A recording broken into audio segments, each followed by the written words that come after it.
The following podcast is a part of RadioMisfits.com. We have chosen to omit names or use sound effects in this production because the individuals discussed have not been formally arrested, charged, or accused of wrongdoing in the death of Carol Rofstad. The Normal Police Department declined to participate in this podcast. We'll begin this episode with a road trip in the spring of 2013.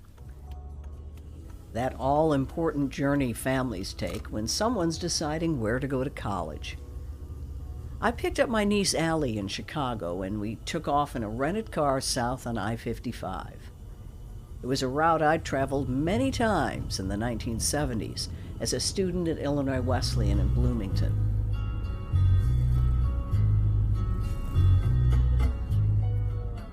We had appointments at Wesleyan, U of I in Champaign, where I did grad school, and at Illinois State University. Now, I didn't know a lot about ISU. I had a few friends that went there, and I used to hit their library every now and then to study when I wanted to avoid interruptions. Back then, the Wesleyan Library was useless for studying. It was noisy and full of friends. So we did the ISU tour, where I remember they bragged about having a panini press. We walked around campus town and, of course, took some photos. I'll let Allie take it from there. Do you remember that picture I found of me where I was standing on that corner street? Yeah. Downtown Normal? So I found this picture of me when you and I had visited. We were doing the college tours when I was a junior in high school. This was 2013. And in 2023, suspect number one had just died. I was frustrated, and we were like looking for things, and I was looking through photos on my phone. It was December 22nd of 2023. And I was looking on my phone for, I don't know, looking for pictures or something. And I found that photo of me on the street in Normal. And I'm looking at it and I'm thinking, where am I standing in that photo? And this was at a point in time where I was looking at maps of the streets of Normal. I was trying to track down every single address on Fell and what it looked like in 1975. And I have all these archived photos of the cellar and Hex clothing store where Carol worked, and the Velvet Freeze across the street where her and her friend had dinner before their last shifts that they worked on December 22nd. And I'm looking at the photo and I'm comparing photos of what it looked like. And I realized that I'm standing right in front of Hex clothing store, where what would have been Hex clothing store in 1975. I'm standing in that exact spot where Carol was, where she was going to go to work in 1975 on the day she was attacked.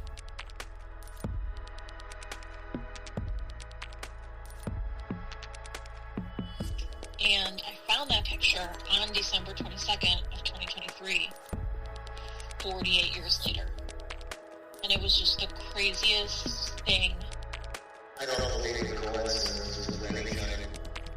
I just could hear George's voice in my head saying, I don't believe in coincidences, and there's just too many weird little things like that keep happening at the strangest times that just keep reminding me not to give up and to keep going.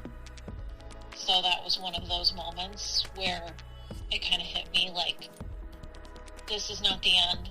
Don't stop. Don't get frustrated just because we've hit this one roadblock.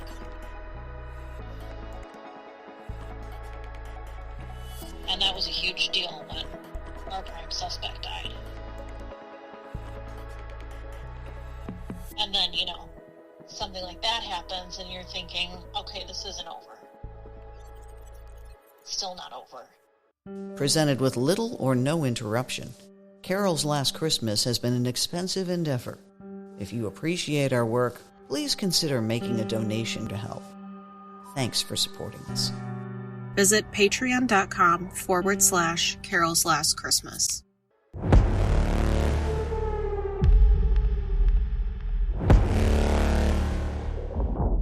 From Genuine Human Productions, this is Carol's Last Christmas. Don't wanna die without no scars. Shoot from the hip, baby, shoot from the heart. Am I forsaken or just awakened? Chapter 20. This is not the end. I'm a criminal, so despicable. Tell me I'm thinkable, and then it feels good to be a criminal, so despicable. Tell me I'm thinkable, and then it feels good.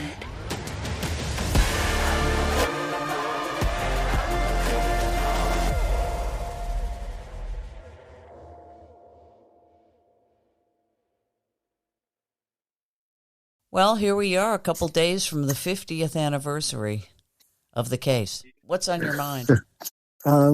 If nothing changes, nothing changes. Might be a good start.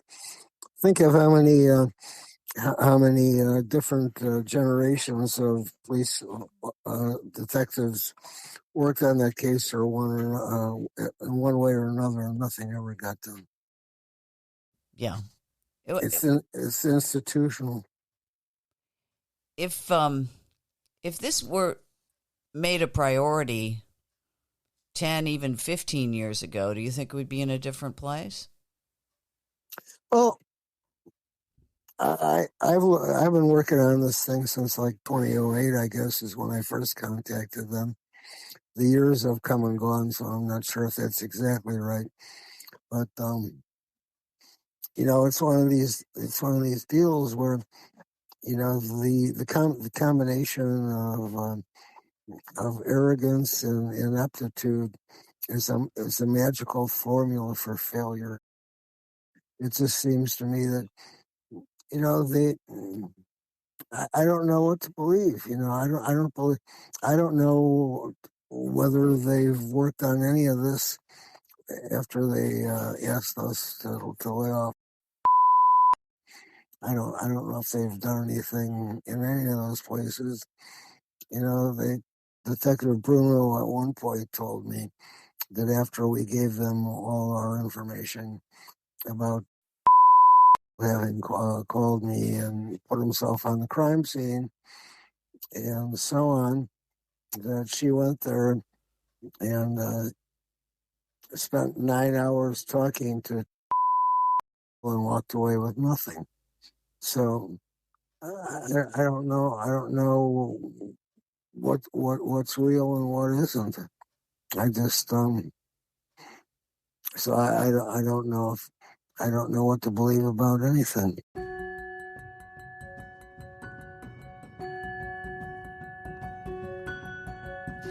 Let's review our own work. What part of the case, or what detail that we uncovered, had you the most excited when we were actively finding people? That's an interesting question. When I put this case together back, as I say, right around 2008, that was before I knew you, or before anything was done with regard to freedom of information requests or demands or anything else. I just put together what I thought happened based upon old newspaper articles and so on. When I went to see those people and said, this is what I think happened, and this is why I think it happened, and so on, and they said, no, thank you, we already know what happened. They were working off the composite sketch nonsense and so on.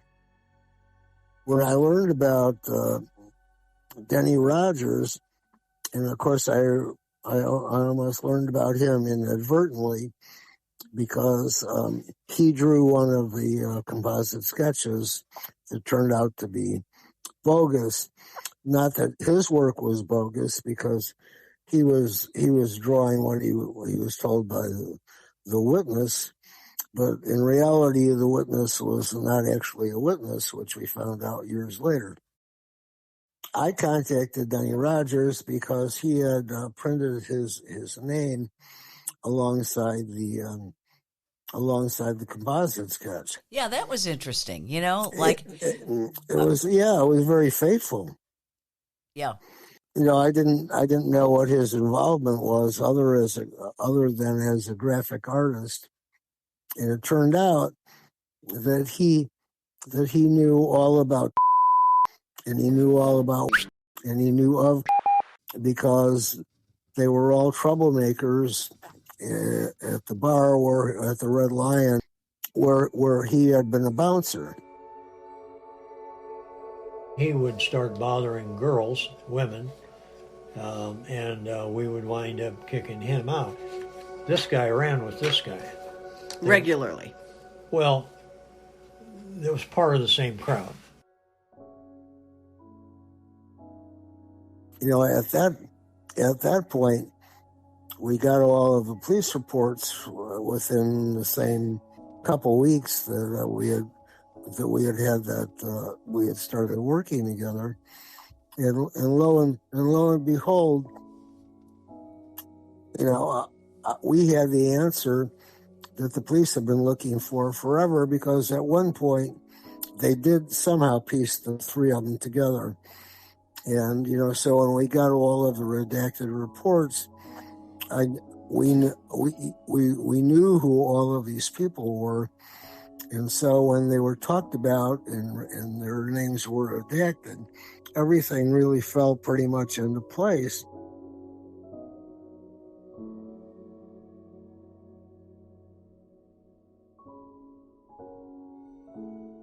Are we expecting any media coverage? For the 50th? Yeah. Yes, I mean, I've had a couple newspaper outlets contact me, and they've contacted Nicole as well, and we're expecting at least 2 articles, maybe more, coming out in terms of coverage. I don't know who else is planning to write a story on this. I'm assuming we'll get some sort of press release from Normal Police. From the reporters I've discussed, I don't know if Normal Police has reached out to them, or I mean, I don't know if they've gotten a statement from Normal Police. I imagine they're going to try, but I don't know if they will comment. It's hard to articulate this, but everyone always thinks, oh, if you just get it to Dateline or 48 Hours or some national television outlet, for one thing, it doesn't fit their formula, and for another thing, I'm not sure there's anything they could uncover that we haven't already. No, it's not that simple. They want a story that they can put on TV for 90 minutes or something like that, and we've been invested for this for 5 years. We've been able to devote all of our time to this, and that's, I mean, we've been able to do it that way. It's played out that way. But they need more of a timeline and more of a structure. And also, they tend to go with stories that have a neat and tidy conclusion. Yeah, absolutely. And we're far from a conclusion. I'm not saying we're not going to get one, but we're still looking for the conclusion.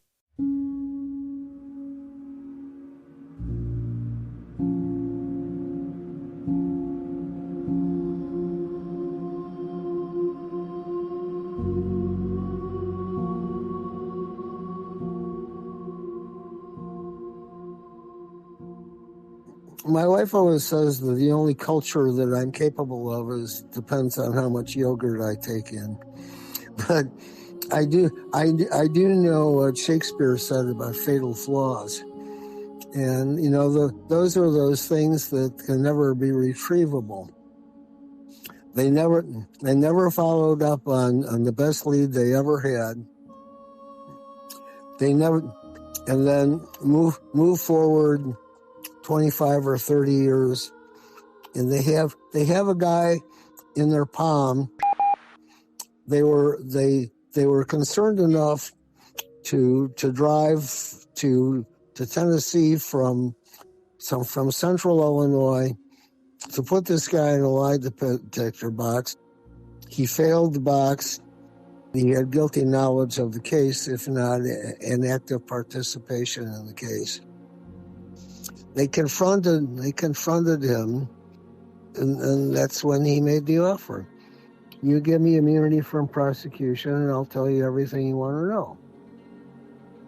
The case should have been solved right then and there, absolutely on the spot.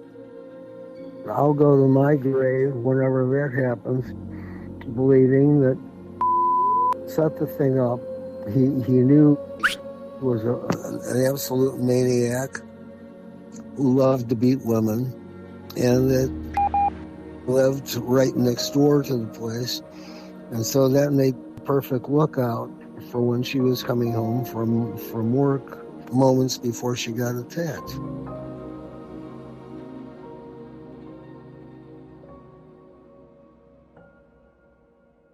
We've often lamented the fact that Illinois State University had never truly acknowledged the terrible crime of Christmas 1975.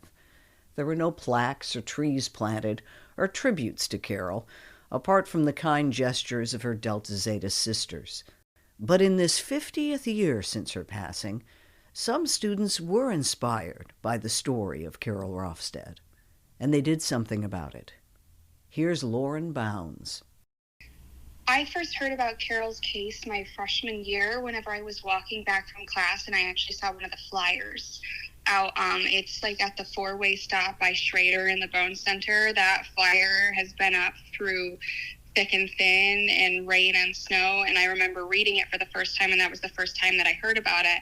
But I got more involved back in this spring whenever a friend of mine was telling me about her efforts with Carol's case, like in trying to raise money for a memorial bench and like the stuff she had done. And then I started listening to the podcast a lot more. Lauren and other students and alumni have raised the money to dedicate a memorial bench on campus to Carol. What's your major? I'm a psychology major.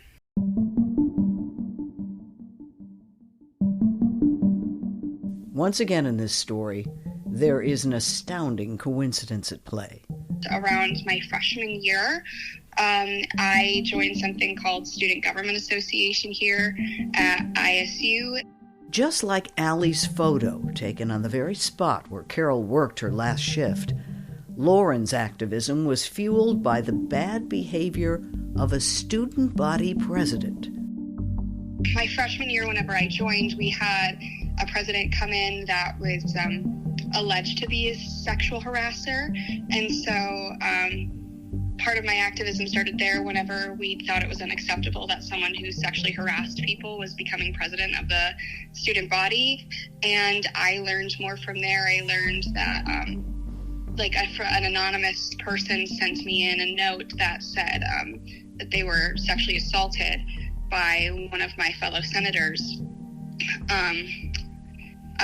The term they used was raped, but then I read that in front of the entire government body, my first ever assembly meeting. And from there, I got involved with Students Ending Rape Culture, and they really helped me every way through that process. And I just really haven't looked back since. And who was the prime suspect all these years? The man who took the truth to his grave? The disturbed and disgraced one-time student body president. It really struck me whenever I learned that one of the suspects in Carol's case was the student body president, because it felt like it connected to everything I had ever done here. I don't believe in coincidences of any kind. We've had so many incidents where there's been hate crimes or there's been sexual assaults, and like our Title IX office truly is not It's not what it should be, and so people don't report, and then things like this happen, and women aren't believed, and people of color aren't believed, and same with queer people, and they're attacked and nothing's done. So it really it felt like more of like not an extension, but more of a root of what I had been seeing the entire time I was at ISU. Please sit down. Hi. What can I do for you? My name is Allie. Hi, I'm Nicole. This is my friend Nicole. Sit. Nicole Roach is another valued member of our Genuine Human team. Along with co-producer Ali Daskalopoulos, Nicole has written and presented on this case and developed expertise in forensic genetic genealogy. And we're proud to share that this year she accomplished something that should have happened decades ago.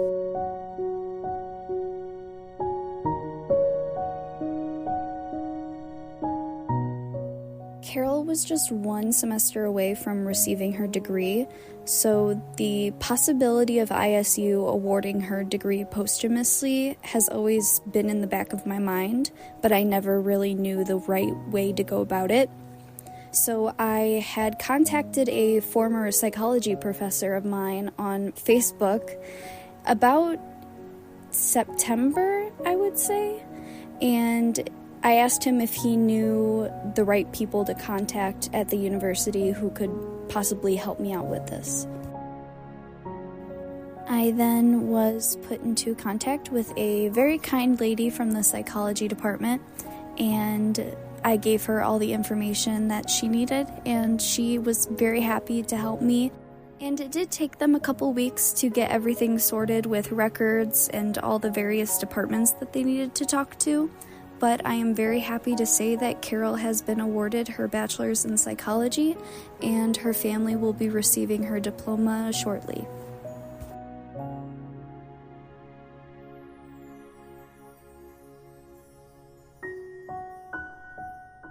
I know every time this time of year rolls around, you make a pilgrimage to her gravesite. I do. I go every year on Christmas Eve and on her birthday.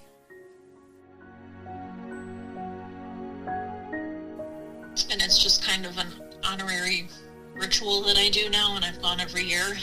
And I drive by that same street, which has suspect number one's name on it. Suspect number one's name is that side street right by the cemetery. It's another eerie coincidence.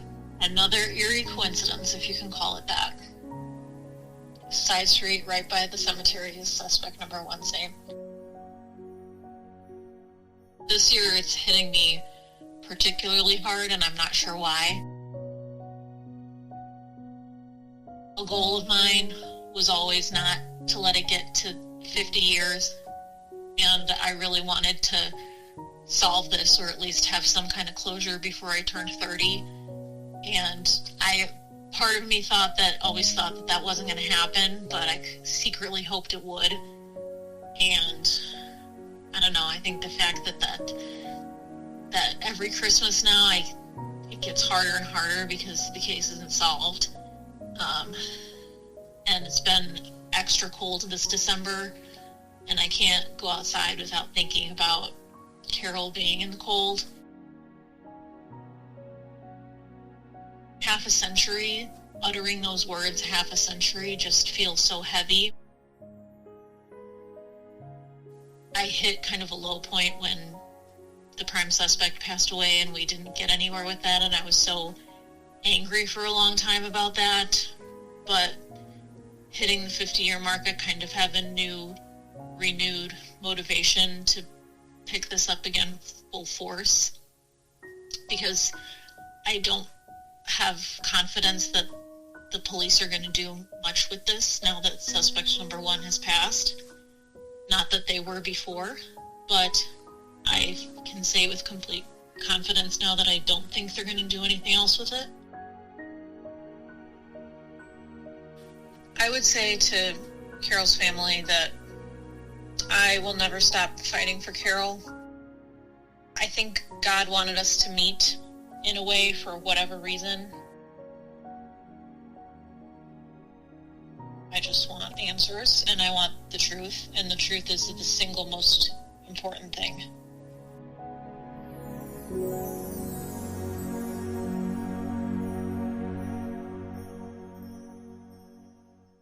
Presented with little or no interruption, Carol's Last Christmas has been an expensive endeavor. If you appreciate our work, please consider making a donation to help. Thanks for supporting us. Visit patreon.com/Carol's Last Christmas. Carol's Last Christmas is a genuine human production, reported from interviews with friends, family, and experts, and based on official records obtained through the Freedom of Information Act. Lead investigator George Seibel, Chicago Police Department, retired. Investigator and co-producer Alexandra Duskalopoulos. Investigator, writer, and narrator Demetria Kaladimos. Voiceover recreation Justin Holder. Audio mastering and consultation by Paul Gibson. Music provided rights-free by Artlist, Blue Dot Sessions, Motion Array, and Storyblocks. Original music by Verlin Thompson. Graphics by Orlando Rodriguez and Thalia Kaladimos. Website and promotional material, Thalia Kaladimos and Jim Champus. Our theme song is Criminal by Binge Heard, featuring Katrina Stone, courtesy of Artlist. Carol's Last Christmas is distributed by Radio Misfits. Our sincere thanks to the Reporters Committee for Freedom of the Press for pre-publication review, and to those who knew and loved Carol and generously shared their stories.